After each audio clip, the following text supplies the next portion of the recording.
So you've ordered your pads, you've got your rotors, you're getting ready to start the brake job. You take your impact and your impact socket and you put it over the first lug nut, and something does not feel right. The socket does not fully bottom out and does not really engage too well on the lug nut. What's going on here? Well, it's actually swelled lug nuts. Water, salt, corrosion gets in between these two and causes the cap to swell.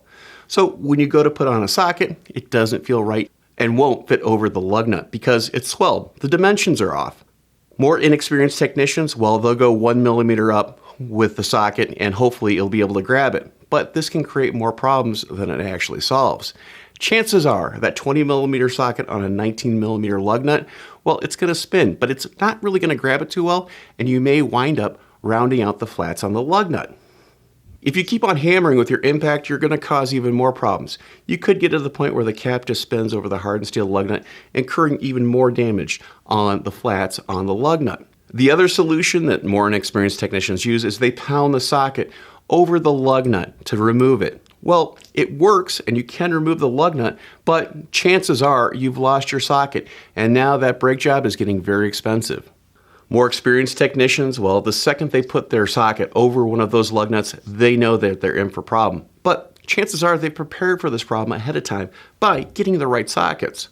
For instance, this is a 21.5 millimeter socket that can remove swelled lug nuts.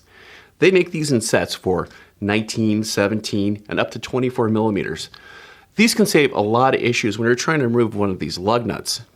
The more experienced technician, well, first of all, he's going to order new lug nuts for the vehicle and advise the customer on the repair order.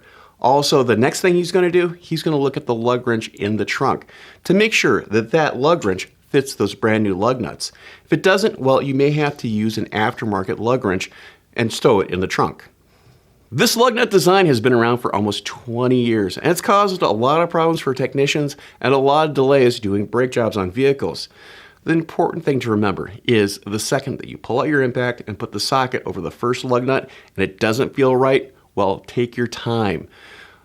Pull out a socket, put it over the lug nut.